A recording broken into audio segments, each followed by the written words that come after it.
Hi folks, Dave, the Honest Audiophile. This is the Roseselsa Distant Mountain, and these are my Honest Audiophile Impressions. I want to thank Roseselsa or Rose Technics for sending over the Distant Mountain for a review. Greatly appreciate it. Rose Technics, Roseselsa, you rock. Alright, so the Roseselsa, aka Rose Technics Distant Mountain, will set you back $70 from your bank account. It is a on-ear dynamic headphone, and it has a 40mm dynamic driver, 32 ohms of impedance, 115 decibels of sensitivity, and a frequency response range of 20 Hz to 20 kHz.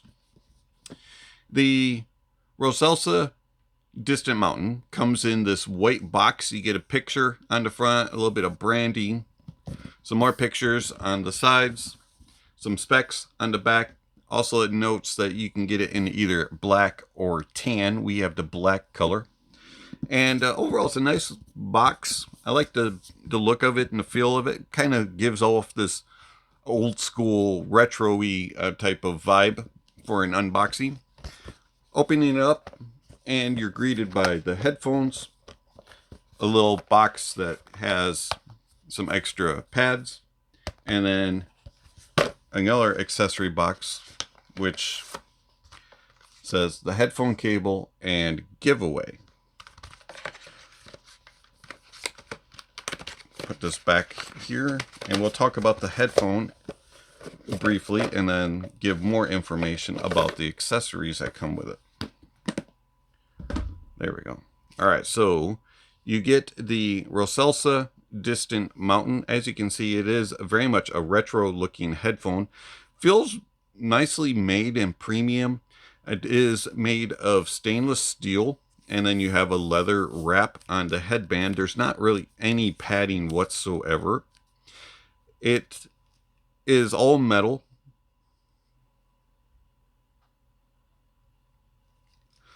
Kind of a stiff headband. I was able to kind of force it to expand and loosen up over time. We'll talk about comfort in a little bit, but it is a very, very clampy headphone.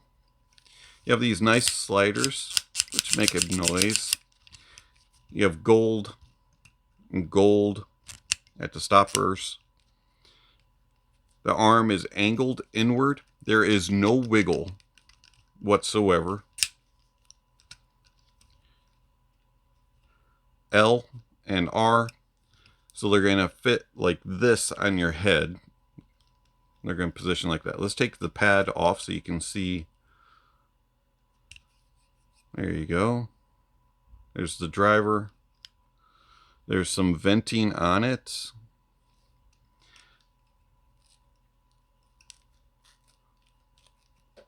Overall, nicely built, and it feels durable. I mean, it does not feel cheap, and it looks cool. Definitely looks retro-y. Kind of gives off that 1980s vibe to me, growing up as a child and into my early teenage years. All right, some of the accessories that you get. You do get some paperwork. You also get a giveaway, which really did not impress me. It's one of some waifu, whatever. Why? Give me something audio related. And then you get an extra set of pads. These ones are donuts. Both sets of pads are the spongy foam. They do not include any leatherette type of pad. And then you get a cable. Cable is fabric twisted. 3.5 termination with a 1/4-inch adapter. Very, very thin. And it feels okay. It stays pretty well controlled. You have a split that's extremely small with a little bit of branding on it. And a cinch that does absolutely nothing. There's no reason to have it on here. Plus it gets stuck by the inline remote, which is a single button play, pause, on, off type, thing. And then you have MMCX connectors. Why? So it connects with MMCX. There's no indication of which is right or left as far as coloring. There are very hard to read L and R on the MMCX connection. Just keep in mind that the inline remote is on the right. All right, so taking the headphone and connecting the inline remote to the headphone, which has a red indicator on it, which is nice that they do give you a little bit of color coding, at least on the headphone. The cable is okay. It's doable, but it has, why put a cinch on that's not going to do anything? Why use MMCX? And it's kind of thin and just doesn't feel as premium as the rest of the headset, but it's workable and usable. Comfort. So yeah, it's super clampy, and it's also very, very uncomfortable. The pads, whether you're using the donut pad or the solid pad, do absolutely nothing other than give you a little bit of scratchiness on your ear as they clamp down. Now, I was able to loosen the clamp a little bit over time. Listening for the past several weeks, I have been kind of bending them, and it helps a little bit, loosened it up a little bit. They were extremely bad when they first came out of the box. But there's another problem, because there's no wiggle or movement whatsoever here. When you put them on your head, and do keep in mind the bar goes in the front. When you put them on, they just press right here at the top of your jawline, and it hurts. It's like having a And so I can listen about half hour to 45 minutes before they really get uncomfortable, and I have to take a break. They also get quite hot over time, and so they're just not comfortable. I do not like the feel of these on my ears, and it absolutely has nothing to do with on ears. They don't bother me up here like a lot of on ears do. It's this part that really, really bothers me, and I'm just not. They're just not comfy. Isolation of outside noises. Yeah, no, doesn't exist whatsoever. So I have a fan running in the background, and I can hear that fan at the same level if I have them on or if I have them off. If somebody's talking to me, I can hear them at the same on or off. Anything around the house, vacuum cleaner, coffee grinder, TVs, my wife practicing one of her many instruments, people talking, having conversations, going around the neighborhood, you can clearly hear everything just as if they were on or off. So don't buy these thinking you're going to have any sort of noise isolation, because it does not exist. The Roseselsa Distant Mountain. Uncomfortable. Lack of noise isolation. Kind of accessories. Cool look. The Distant Mountain is fairly easy to drive. 32 ohms of impedance and 115 decibels sensitivity. And I tried them with all these dongles. And they all got it loud rather easily. I had no problems whatsoever driving them. I also used them with a couple of DAPs, the Hibby R5 Gen 2 and the Sony NWA105. And also I used them with all the various desktop gear that I have back here. And it works. They're very easy to drive. No problems whatsoever. They are source picky though. They are very source picky, and they are very sensitive to output impedance. Higher output impedance stuff will make them hiss. Higher output impedance stuff will also make them sound very aggressive and extremely bright and hot. So do be careful of that. But the Distant Mountain also has those moments of thin, bright, hot, aggressive, persistent on everything. So it's not just higher output impedances, it's all gear. Makes it sound that way. And it's just more noticeable on the higher output impedances. The warmer the source, the more pleasurable the distant mountain. And it, if you use anything that's neutral or a natural analytical, if you start getting into the sterile, more clinical type of sounds, distant mountain will absolutely destroy your ears. And it does not matter what volume level you're using, they will be painful. So putting some warmth into the sound and something that really tames the upper, mids, and lower treble regions will definitely be beneficial to your ears. The distant mountain is source picky, and it is also volume picky. I found that with the distant mountain, I had to listen at extremely low levels. I'm talking 45 dB, 50 dB was about max that I could go. Maybe a little bit higher on some songs. They were very, very aggressive, shouty, forward, extremely persistently bold, bright and hot when you started getting up into normal listening levels or higher. The Roseselsa Distant Mountain has some unique tuning decisions that were made. Let's talk about that. How does the Roseselsa, aka Rose Technics, Distant Mountain sound? So the Distant Mountain is definitely a very good name choice for the headphone. It is it has a very weird distant presentation with a Mount Everest upper mids lower treble region. It is very much focused between 2K and 6K. So if you really like the presence region to be forefront and be extremely forthright, bold, and persistent, and forced upon you and extremely aggressive, Distant Mountain is your headphone. The bass of the Distant Mountain is really lackluster. If you go from 80 hertz downward, sub bass does not exist. It is extremely rolled off, and you really do not get any sort of rumble and grumble. You definitely do not get any sort of there at all. It does not exist. All your bass is coming from the mid bass and upper bass region. And then when I say all your bass, it's very, very limited.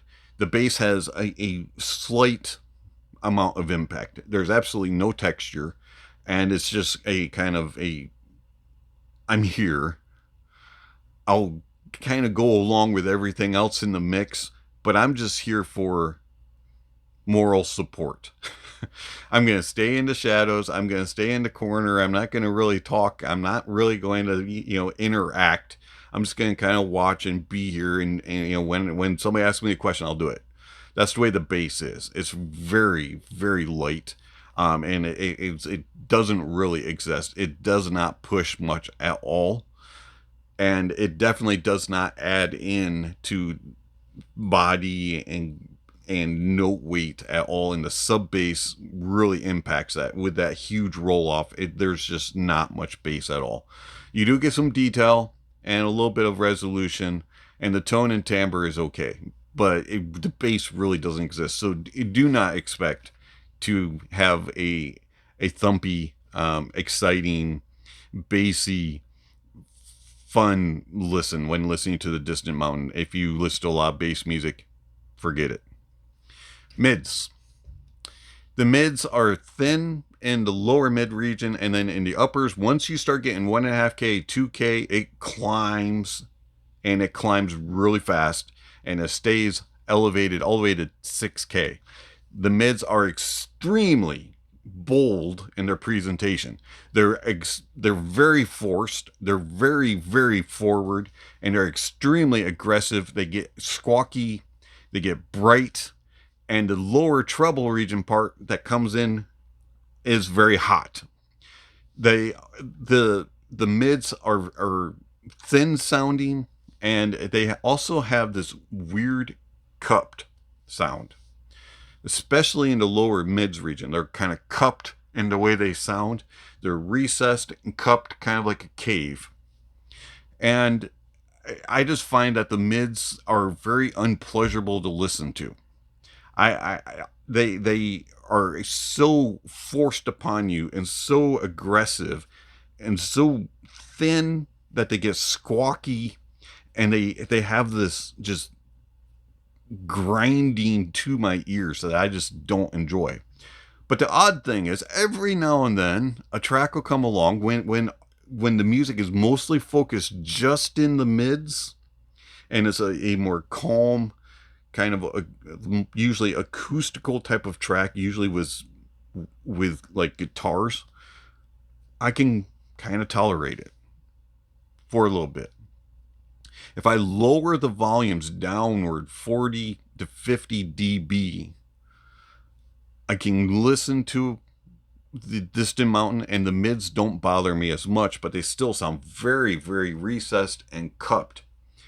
And so when I raise the volume a little bit, because I want to hear the mids, they become shouty, squawky, very forced, and very bold. And the bright and hotness of the mids is persistent in every single track.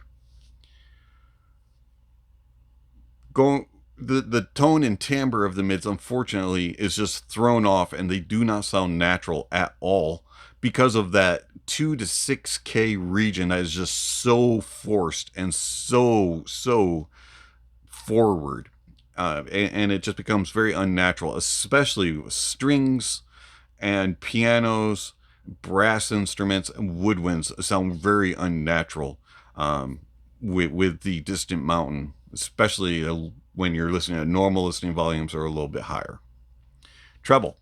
Lower treble, extremely hot. It is very, very much in the same levels as the upper mids. That lower treble just is forced upon you. It's extremely aggressive. And then the rest of the trebles kind of mellows out and is slightly rolled off, and you kind of get this very closeness. There's not a lot of air and space outside of, after roughly about 10 to 12K, it just really drops off. And so the treble is very, very strange. Lower treble, extremely hot. Rest of the treble, it's all right. A little slightly laid back. I wish I had a little bit more air and space.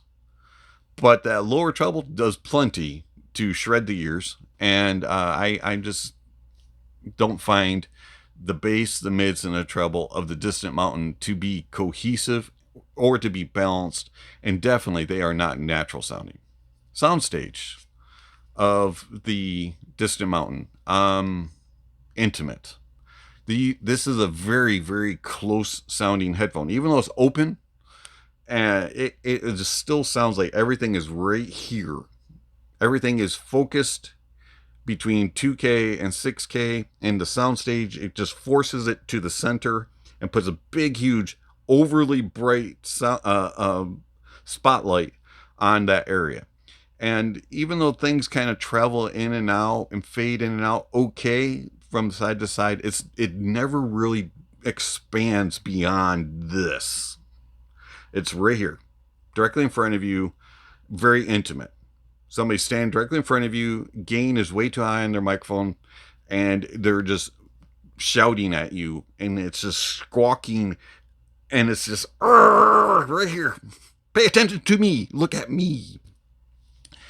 And the rest of the soundstage is okay for imaging, things going in and out and traveling in, but it's not anything spectacular. It's very much this area. I wouldn't say it's 3 blob, as things do transition from side to side in its imaging, but it's very much center focused. Depth isn't really very good. Layering is okay. It does get muddled and confused on busier tracks, which is strange considering that the bass is so lightweight, but it still gets a little muddled and confused in the bassy areas on bassier tracks. It also gets very confused in its placement and in its imaging and layering on more complex tracks like orchestral pieces that have a lot going on.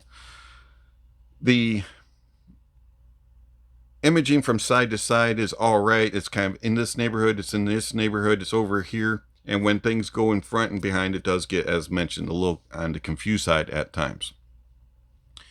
Detail retrieval, it's kind of mediocre for the price tag. I understand it's a $70 headphone.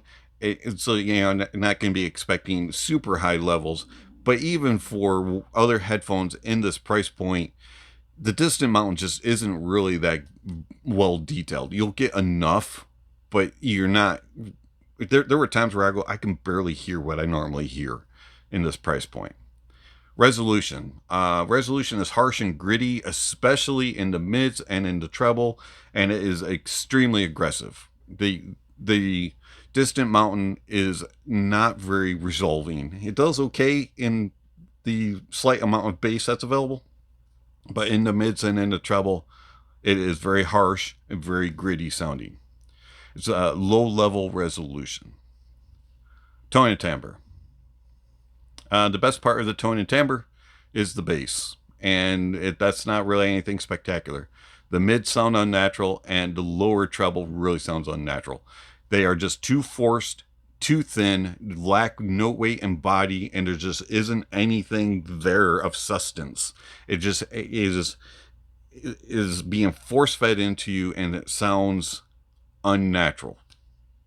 Has a metallic tinniness to it, and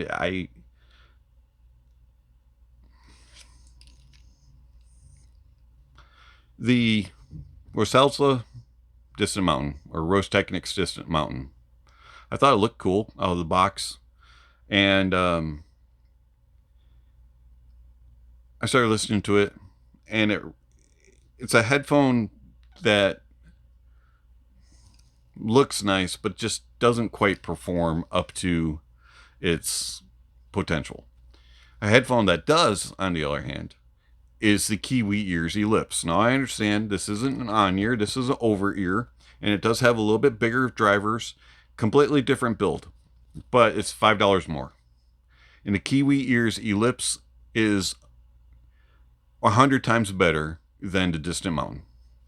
Natural tone and timbre, more detailed, better resolving, has a wider stage, more accurate with its imaging and placement, has a slight warmth, nice impact punch and slam, extends into the sub bass, and you get some of that rumble and grumble. And the mids are controlled. They're not elevated to the point of just being a Mount Everest and force feeding every single little thing to you. They are balanced and cohesive, and then the treble extends nicely and is balanced and has good air and space throughout.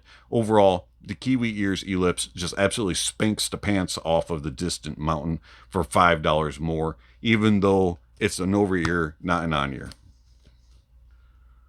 So, the Rose Technics Roseselsa Distant Mountain. This is a headphone that I would have said was amazing 30 plus years ago, when I didn't really know anything about audio like I do today.